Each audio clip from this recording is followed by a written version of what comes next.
말씀의 제목은 하나님과 친밀한 인격적 교제를 가지라, 하나님과 친밀한 인격적 교제를 가지란 제목으로 함께 은혜를 나누려고 합니다. 하나님은 인격적인 존재이십니다. 그러니까 복잡한 기처럼 동전을 넣으면 자동으로 커피가 튀어나오는 그런 기계적인 존재가 아니라는 말입니다. 그렇기 때문에 믿음 생활은 그 하나님과 인격적인 교제를 나누어야 합니다.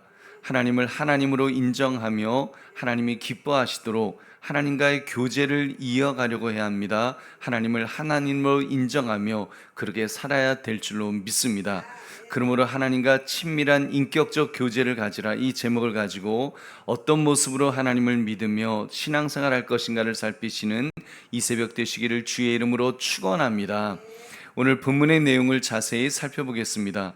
어제 호렙산에서 불타는 떨기나무 가운데서 하나님이 나타나셨다고 했습니다. 하나님께서는 모세에게 자신의 이름을 어떻게 소개하셨습니까? 우리 14절을 함께 읽겠습니다. 시작. 하나님이 모세에게 이르시되 나는 스스로 있는 자이니라. 또 이르시되 너는 이스라엘 자손에게 이같이 이르기를 스스로 있는 자가 나를 너에게 보내셨다 하라. 아멘. 모세에게 지금 자신의 이름을 스스로 있는 자라고 그렇게 소개하셨습니다. 하나님께서는 영원 전부터 영원까지 스스로 존재하시는 그런 분이심을 밝히신 것입니다. 이어서 하나님께서는 모세에게 너희 조상의 하나님 여호와라고 그렇게 소개하셨습니다. 자기 백성과 언약했던 것을 잊지 않고 기억하신다는 그 말씀인 것입니다.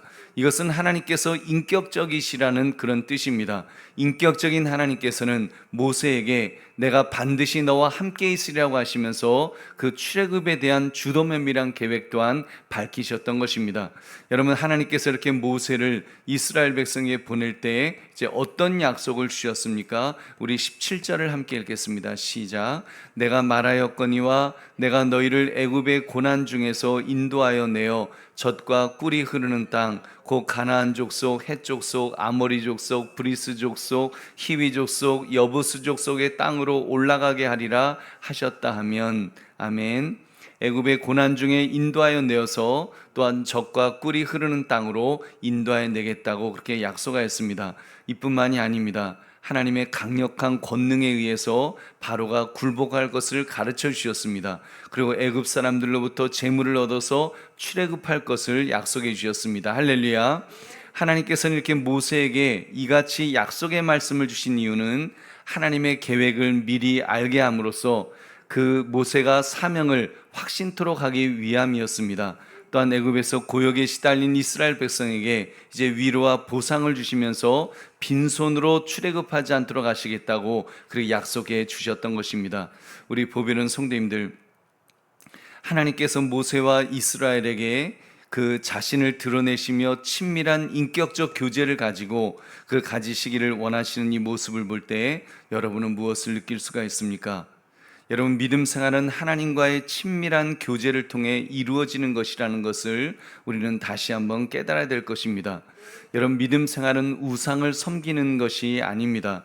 우상은 인격을 갖추고 있지 않아서 숭배하는 입장에서 좋은 재물만 준비하여 가져다 바치면 됩니다. 그래서 신을 기분 좋게 만들어서 내가 원하는 것을 얻어내면 그뿐이라는 것입니다. 그러나 하나님은 아니십니다. 하나님은 인격을 가지신 분이시기 때문에 우리를 인격적으로 대하기를 원하십니다.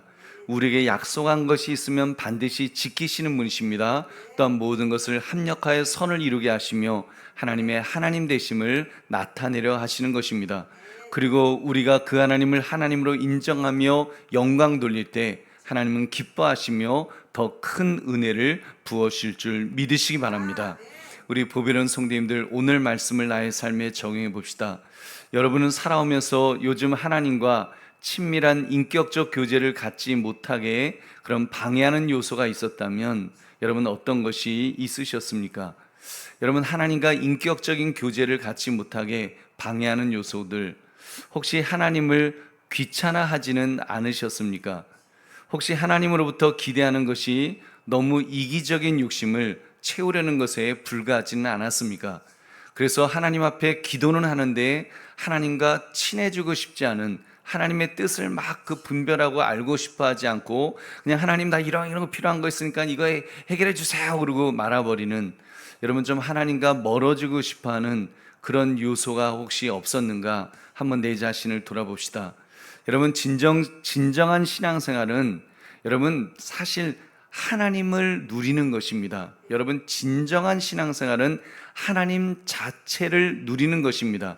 여러분 하나님 손에 있는 그런 어떤 세상적인 복을 누리는 것이어서는 절대로 안 된다는 사실입니다. 왜요? 하나님은 인격적인 분이시니까요. 여러분 부모와 자식 간에도 마찬가지가 아니겠습니까? 만약 내 자녀가 아버지인 나는 관심이 없고 내 손에 쥐어져 있는 돈에만 관심을 가지고 있다면, 여러분 그래서 자녀가 만약에 부모를 만나는데 돈 얻으려고 만나기만 한다면 얼마나 슬프겠습니까? 물론 그런 자녀는 없겠지요. 여러분 그래서인지 뭔가 그 인격적인 그런 어떤 만남, 그런 교제, 그게 없으면 여러분 별로 안 좋아집니다. 뭐 용서하시게 들으십시오. 제가 그 새벽부터 강아지 이야기를 해서 좀 죄송합니다만 저희 집 강아지를 보면 요즘은 기분이 나빠집니다. 얘가 이제 나이가 14살이다 보니까 잘 이제 들리지도 않고 의욕도 별로 없습니다. 제가 들어와도 꼬리도 이제 안 치고 서로 있는 둥 없는 둥 그냥 서로 모른 채 하고 이렇게 살아갑니다. 그런데 제가 식탁에 앉으면 옆에 착 하고 앉아갖고 많이 쳐다봅니다. 제가 뭐 먹을 때만, 제가 식탁에 먹을 것을 던져주었거든요. 그랬더니 먹을 때만 하여튼 저한테 아는 채 안 하다가 먹을 때만 아는 채 하는데 얼마나 미운지 모릅니다. 미워집니다. 이게 미운 마음이 드는 거예요. 그러니까 기분이 나쁜 겁니다. 그러니까 왜냐하면 제가 나를 좋아해야 되는데 나에 대해서는 관심도 없고 먹을 것만 얻어 먹으려고 그때만 이렇게 아는 채 하고, 그러니까 그게 미운 겁니다. 여러분 꼭 기억합시다. 하나님과 우리의 관계도 마찬가지가 아니겠습니까? 진짜 지혜로운 사람은 어떻게 신앙생활을 하는 사람일까요? 여러분 그리스도 우리 주 예수님 자체를 누리는 사람인 줄로 믿습니다. 여러분 그리스도는 만유시기 때문에 또 만유에 계시니까요. 여러분 그리스도를 기뻐하고 그리스도를 즐거워하고 그리스도를 붙들며 살아야 될 줄로 믿습니다. 간혹 그분에게 들려져 있는 재물, 행복, 출세의 즐거움, 여러분 이런 것에만 관심을 가진다면 주님께서 얼마나 섭섭하시겠습니까? 여러분 저와 여러분은 그리스도 자체를 누리시기를 주님의 이름으로 축원합니다. 여러분 정말 그리스도 자체를 누릴 때 우리가 뭐 부할 때나 뭐 비날 때나 우리가 행복할 때나 슬플 때나 언제나 주님의 은혜 속에 살아가게 될 줄로 믿습니다. 그 주님은 우리의 하나님이십니다. 하나님이란 말은 아무것도 필요로 하지 않으시는 분이라는 것입니다. 누가 그분을 만든 것도 아니고 누구 덕분에 사시는 것이 아니지요. 스스로 계신 분이라고 했습니다. 나는 스스로 있는 자이다. 여러분 그 하나님께서 그런 인격적인 관계를 갖기 원하시고, 여러분 내가 누군데 내가 무엇이라고, 여러분 우리가 무엇이라고 그 하나님께서 여러분 우리와 인격적인 관계를 갖기를 원하시겠습니까? 여러분 그렇게 우리가 인격적인 관계로 주님을 바라보고 주님을 의지할 때 주님은 기뻐하시며 우리에게 더 큰 은혜와 복을 부으실 줄로 믿습니다. 하나님은 그것을 기뻐하시고 우리를 참으로 사랑하시고 우리를 아끼시고 우리에게 은혜 부으실 줄로 믿습니다.